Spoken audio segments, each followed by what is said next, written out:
What's going on, everybody? Welcome back to another episode of the Daily Groomer podcast. I'm your host, Alex Martin, and today I have on a new friend. Her name is LeEtta Robinson. LeEtta agreed to come on today because she is the grooming manager of Kenl Inn in Nebraska, Lincoln, I believe, and they have a massive facility. She just told me she's calling from the East Wing, and so any place that's got wings, we know it's massive. A massive facility where she is the grooming manager. 50-ish employees. They do boarding, grooming, training, daycare. They do it all. And so oftentimes, you guys know that listen to this podcast, we bring on the owners. But today, I wanted to talk to LeEtta about what it looks like to be a grooming manager at a business as big as Kenl Inn. So LeEtta, thank you so much for coming on today. No problem. Thank you for having me. All right, LeEtta. So I just gave a big, broad intro on the business. But Right. Tell me about you. How long have you been working at Kenl Inn? It will be 7 years in April, actually. 7 years. Holy cow. Yeah, That's like, what, 21 in dog years? I know. Yeah. I don't know. I don't know if it is actually a 3-to-1 conversion, but I've convinced myself of that. So, okay. So 7 years at Kenl Inn. And when you started at Kenl Inn, did you start as I'm going to use this term loosely, but as a staff groomer or as a bather? I actually started out as a bather. When I first came to actually interview at Kenl Inn, I was looking at the position of the pet care attendant, which is our kennel, which are our kennel people. They take care of like boarding, daycare, and any kind of like bring the dogs back, getting potty breaks out, all of our activities that we offer for our dogs as well. I really just wanted to be out in the yards with the dogs, but after I took my tour around and they showed me the salon and they like explained that they do provide the training to become a stylist, I actually was like, this sounds kind of more interesting than what I was looking for. So I ended up changing my mind from wanting to be a pet care attendant to wanting to be a bather. That's awesome. Okay. So did you know anything about grooming when that happened? Not much. I mean, I did my dog's toenails at home and I bathed her at home. I was kind of just like self-taught. I watched videos and just kind of watched videos and taught myself, On honestly. YouTube? On YouTube? Sorry, you're good. You were watching some of these videos on YouTube before you did? Yes, that is how I taught myself to do my dog's toenails because I was determined not to have to pay $20 at the vet every time I wanted her toenails done. Right. Okay. No, I love that. Okay. So you taught how to do your dog's toenails on YouTube. You learned how to bathe on YouTube. Obviously, you just took a job for something that you've never done before. Right. And I guess I'm just kind of a fast learner. They are very hands-on here. We have a couple of very outdated training videos, but we have a couple of training videos from Learn to Groom. They are very informational and they got me started on my journey to want to be a bather. I probably say I spent about 6 months to a year before I was ready for haircuts. Okay. And would you say that was normal or from your shoes now, do you think that's 6 months to a year is as expected? I'd say it can be. If you're really determined and you have the patience, you can definitely become a stylist within a year. I've trained several girls that they've finished all the way up to our level 3 of Paragon within a year. So it's definitely possible. Okay, great. And so we started on YouTube, we upgraded to Paragon. Here we are today as the manager. And how long into your 7-year journey at Kenl Inn did you become the grooming manager? Let's see. About 3 years ago, I was supervisor. We had some changing in the ownership of Kenl Inn. So we were changing up some things. We got in a new manager and a new supervisor. The manager that was appointed, it was just a bit too much for her. She was getting a bit overwhelmed. So I took that lead and then I became manager. Kind of happened within a couple of months, actually, when I became supervisor to manager. Okay. That's awesome. That's fantastic. So, and you said you've been manager for 3 years now, right? Yes. All right. So what I want to do, LeEtta, on today's episode is, like I said, talk about a day in the life as a grooming manager at a salon, or rather a facility as big as your guys's. So Yeah. set the scene for us a little bit. How many groomers and bathers? How many people in the grooming department do you guys have? Let's see. We have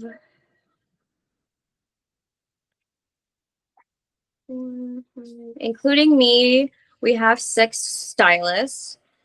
And then we have about 4 bathers. Okay, awesome. So a team of 10. Yeah. That's great. That's a huge team. Yeah. That's Oh, great. yeah. Definitely needed for the workload we have. We have about, I would say, 20 to 30 dogs a day. Okay. We have to get through just for grooming. That's great. Okay, so talk to me about how you guys kind of, and you've already mentioned this a little bit, but how you guys like organize your roles within the team, right? I know we've got bathers, but is there a supervisor underneath you? Is there a head groomer? How do you guys organize a team of 10 to handle 30 dogs? So with me being manager, I have a supervisor who helps me out with, like, obviously keeping an eye on the salon when I'm in my office or in meetings. She has been she's actually just appointed her at the beginning of the year. She's been a great help to me, taking that workload off of me. We have a master groomer that will help me with training. She is just out for medical leave right now. Okay. And then most of our girls have been there for a year or two, so they kind of got the knowing of what to do in the salon. So they kind of help the newer people, like our bathers, stay on track, make sure they're getting dogs in the tub, and to make sure the day moves smoothly. Okay, got it. I love that. Let's break down even deeper. Okay. You said most of the girls have been there for a year or two. Mhm. What does the typical, dialed in process look like? Of I show up with my cute little fluffy guy and hand him over to you, or hand him over to your team. Walk me through the process of how many people end up touching that dog, what the actual process is. Hey, they're in the bath for 45 minutes to an hour, or 30 to 45 minutes, and then they're out. Walk me through that a little bit. Okay. Well, if you were to come in with Fluffy, we would first ask you, hey, do you want any activity before your groom? Because we do have a daycare facility that offers activities. So our groom dogs are able to play beforehand, especially if they come in. So we do a 7 to 9 drop off. If you come in a little later, close to 9 o'clock, you're probably not going to get in the tub right away. So that way you're able to, like, play outside, so they're not in a crate all day. But if we're not going to get an activity, you're just coming straight in, we'll probably get them in a crate, make sure they're written on our board with the rest of our dogs. And then we will have our bather first, get them all prepped, do toenails, plucking any hair out of the ears, getting the ears wiped out. And then they will get the dog into the tub, bathe them, brush them out. And then the stylist will take over once they're all brushed out, and they will do the haircut. We have someone look over them at the end to make sure we're checking and not missing any foot pads, not missing any hair sticking out, anything in the eye corners. And once they check them all out, then they're good to go out the door. Okay, awesome. Seems like a pretty common process there, but I was just curious, given how many people you guys have, if it's any different. Right. We talked about you've got supervisor and kind of a master groomer, and you've got groomers and bathers. Who's above you? Who do you report directly to? My boss, the owner of Kenl Inn, actually. You probably saw him walking behind me. That's right. Yeah. So you're overseeing basically the entire grooming division, and you report directly to your boss. So I would imagine you take a big load off of his hands as the grooming manager. What do your roles and responsibilities as the grooming manager include? So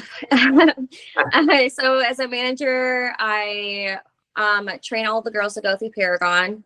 Okay. I also have to make sure that I'm watching any feedback from our clients, whether we have a disgruntled client or if we have an event coming up.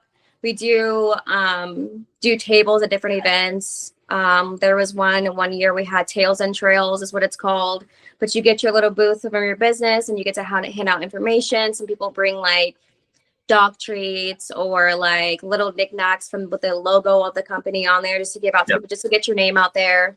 So I help with managing those, as well as just making sure that I am keeping all of the girls on track. So I'm responsible for all of like the hiring for grooming, Okay. as well as like any disciplinary actions. So keeping track of their progress, making sure they're staying on track for becoming where they want to be a stylist, where they want to just be a good groomer. So when we have a new person come in, most of the people that come into the grooming world don't have any experience. They usually have That's okay. we usually have some people that come in, like they worked at a veterinary clinic or they went to school to be a vet, but most people don't have an actual experience with grooming. So we'll bring them in, teach them how to do toenails, teach them how to bathe, like literally get them to know like different dog behavior, pretty much the whole nine, honestly. There's so much that goes into it. I mean, yeah, I was going to say, I can't even keep track of everything you're doing then. Yeah. Let's dive into some of the separate parts though. You talked about making sure that the girls are staying on progress and on track if they do want to end up having a career as a stylist. Yes. What kind of things do you do to, ensure that you're, almost like mentoring these girls, ensure that they're staying on track? Is that like, do you guys have regular meetings? Do you have like, I don't know, like a goal or a vision board? Like what kind of things do you do to make sure that they're staying on track?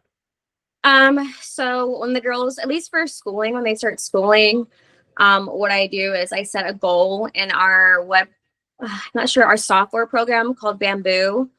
It allows me to pretty much set a goal. So say they have to have their stylized legs done by a certain date. So I'm making sure that they are writing down every dog that they have to get done before then. And then we're checking in quarterly to make sure they're also staying on track for that.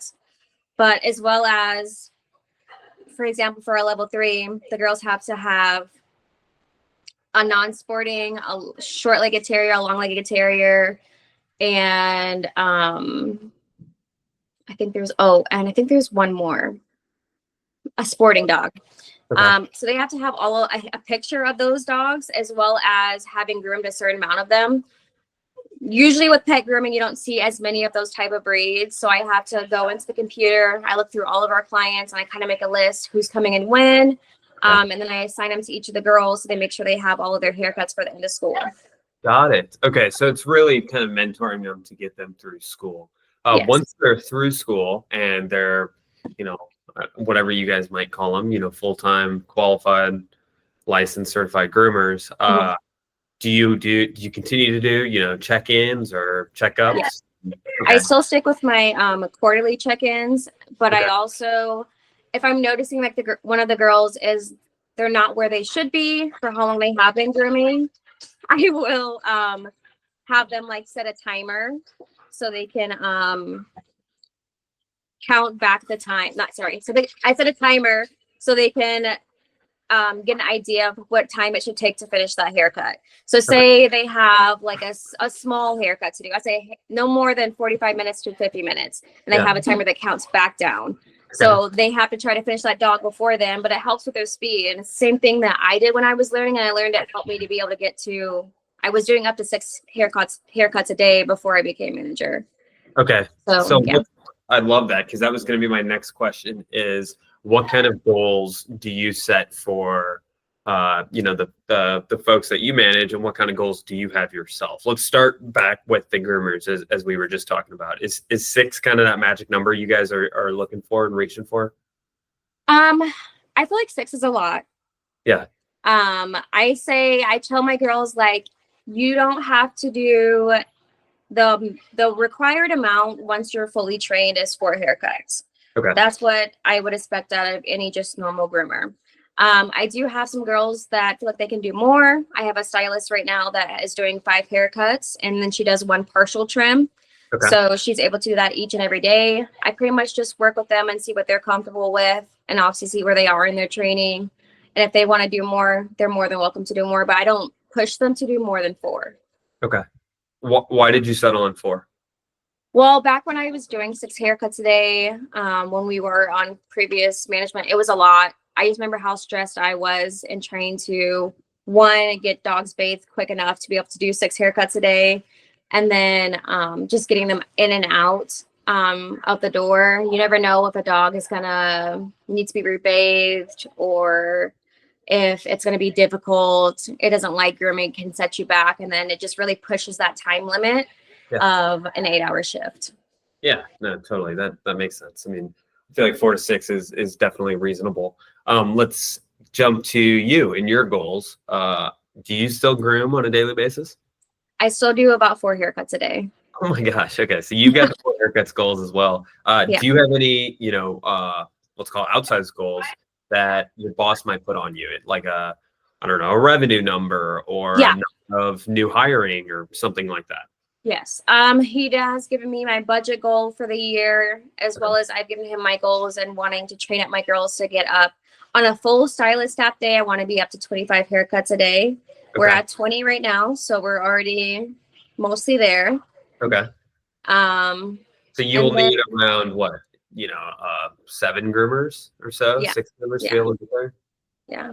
Well, I have, let's see, 2 stylists that are only at 2 and 3 haircuts because they just graduated from level 2 of Paragon, so they're not quite there with the speed yet. They are doing absolutely great. I can't wait to see what they do, and I definitely believe that they will get up to that 4 or 5 haircuts, and I think we will meet our goal that way. Awesome. Okay, so 25 a day. That sounds reasonable, and I definitely see there's 2 strategies there. It's, you can continue to add new groomers, or you can take the ones you currently have and get their goal number or get them to reach their goals, right? See, the thing is with just adding in new groomers, we of course would accept any new groomers, and there's just not many, especially not in Nebraska. It's very hard to hire a groomer that has experience already. Right. All of our groomers that we have hired on, including myself, have been trained here at Kenl Inn. Yeah. And fully trained through it. It's just very rare that you come across a groomer that has all the full training and is ready to get started. That makes sense. So let's jump to that then. Talk to me about hiring as a manager. You said that was one of your responsibilities. Mm-hmm. And given that you guys are hiring mostly non-groomers, what do you look for? What has worked for you? What hasn't worked for you? I always say it's very hard to depict whether somebody's going to be a good groomer just from a 30-minute conversation. But I look for someone that has patience for sure. You can't be a groomer without having patience. It takes an extreme amount of patience. Just someone that's very excited, obviously loves dogs, and has the enthusiasm about the grooming. I also kind of look for somebody who is able to just be on their feet all day, because we stand majority of our day, and somebody that won't step down from a challenge, because Kenl Inn is one of the few grooming places here in Nebraska that accepts more of those difficult dogs that other salons do turn away. So we do get more of those dogs that will maybe try to bite or don't like their feet touched or face touched. Yeah, right. So it does take a lot more patience. Okay, that makes sense. I like that because you guys are training, in-house. You don't have to build a dream list of X amount of years of experience and resume items. It's more so, hey, I just want to know how you are as a person and how you view things and your resilience and that sort of stuff. I love it. Talk to me about incentives. So obviously, you rose through the ranks, and you might be just a naturally driven person, but what kind of incentives have you set in place as a manager to incentivize your girls to reach their goals? So we actually have a commission that comes on top of their their hourly pay. So you get a certain amount of money per dog you do. So the more haircuts you're able to do, actually the more money you'll be making. Right. As well as if you're doing really good, I do fully believe in like yearly raises. So that's kind of the incentive I try to give to them, is like the more dogs you do a day, the more money you're going to be making, and then there is room to move up. Rather, it is because I don't know if I'll be here forever. Maybe somebody will replace me one day, but they could one day be manager, they could one day be supervisor, they could one day be a master groomer if they wanted to go that far as well. Yeah. Okay, that makes sense. So, there's a part that they have to be self-driven, but also there are these kind of, nice little bonuses that you'll put in place, whether that's commission or at the end of the year, et cetera, to incentivize them. Let's talk about pay a little bit. Walk me through how you organize, I guess, from your guys' team all the way from bather to yourself, how the pay structures might differ. Obviously, I know the roles and responsibilities differ quite a bit, and as does the experience. Talk me through how the pay structure might differ as well.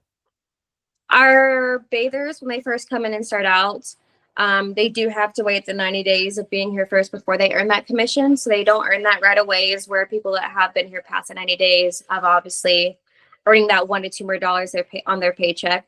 But our bathers start out at Nebraska's minimum wage. And then what I call our pet stylist assistants, which are people that have been trained to do toenails, clean out the ears, and then do like partial trims on dogs like Goldens. They are probably about $2 more ahead of that. And then we have the first part of Paragon, which you become a pet groomer, where it's just you learn how to do kennel cuts, basic trims on dogs. And then you probably get about, let's see, I think about $2 more on that. And then after that, you become a pet stylist, which is when you learn how to do like Westies, Bichons, Poodles, all those kind of fancy grooms. And then that is another $2 on top of that. Okay.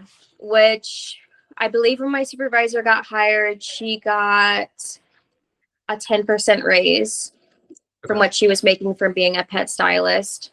And then when I became manager, I believe I had a 10% raise from what I was making as well. Okay. So as you kind of rise through the ranks, your hourly rate just kind of climbs too. Yes. Are your commissions the same across the board? Yeah. Yes. So commissions are the same as well. And then what about tips? Are those split between the bathers and groomers? Yes. Evenly? Yes. I do it 50-50. So because I fully believe if the bather didn't do a great job, the haircut's not going to turn out as good as it can be. So I feel like they are doing a big part in helping us get these dogs out. So they need to have the other half of that tip. That makes sense. And then last but not least, talk to me about the hour difference and kind of like, obviously there's all sorts of maybe difference in roles and responsibilities and all the, stress that you might take on that some of your bathers and groomers might not. But talk to me maybe about, you're still grooming 4 dogs a day. What's the typical, hour length for you versus versus when you started as a bather? Right. I would say it's kind of hard because back when I started as a bather, we had like different rules. I would say I changed a lot when I became manager. I wanted a more balanced day for my groomers and not for them to be stressed like I was back then, because I was working from 9 a.m. to almost 6 and 7 o'clock every day, to where now I try to get majority of my groomers that are 8 to 4, they're out of here by 4. That's awesome. Okay. So you're trying to get most of your team 8 to 4 out by 4. And I would imagine in between, because they're hourly, in between their 4 grooms, they're sweeping, cleaning, interacting with students, etc. Yeah, we save most of our cleaning for the end of the day. Our bathers take up majority of that because usually stylists are like trying to finish up the haircuts from the day. But we all try to chime in when we can. And if my bathers are falling behind, I do put my first foot forward and I try to help them clean, or I'll help another stylist with a haircut, or because I'd rather myself stay later to help someone else than have them super stressed out over staying late. Yeah, that makes total sense. What I want to do, LeEtta, is I want to kind of end this podcast with some, just things to think about. We have tons of business owners that listen, and I would say the majority probably don't have managers. So I'm curious, your butt's in the seat. You're the manager over there. What are they maybe missing out on, and at what point would you urge an owner to get a manager, get their own LeEtta? I would say it takes off a crap load off your shoulders having a manager. Even just with my supervisor, I feel like a weight lifted off of my shoulders. It's just something about having someone that is going to support you to do the best that you can do and has the best interests of the company in mind. It's so helpful. I feel like for example, my boss didn't have any like past knowledge with like dog boarding and grooming and all of that. So I feel like that with this, he's been able to actually learn a lot more. Last year we went to California for the second largest Groom Expo, and he learned so much. We had him sitting in the classes and he got to learn all about that. I think it just opens up a lot more doorways having a manager. It's like you get a lot more like intel from your groomers, from your bathers. You have someone in the middle of you two that's able to actually know what they're doing on a day in and day out, and then give you a proper report back instead of you kind of just guessing what's going on in that area, you know, especially with us having all four: training, boarding, daycare, and grooming. Yeah. I mean, 100%. Even as you're talking, I'm sitting here and I'm like, man, I would just want you to do the hiring for me. Like, I mean, that's the battle. You know, the hiring and the training is, I feel like 80 to 90% of the owner's job nowadays. And so the fact that you handle that is awesome. Well, LeEtta, this has been great. I'm looking at your guys' website right now because I want to shout it out in the case that folks want to check it out. Guys, it is KenlInn.com, Kenl-in. So KENL-INN.com. LeEtta, this has been great. I would love for you to join our Facebook group so that folks can ask you questions about being a manager and how to maybe set up a manager or even a training program themselves. So we'll make sure we get you in there. But thank you so much for spending the time with us today. Thank you. And we'll talk to you soon. Talk to you soon. Bye. Thanks, LeEtta.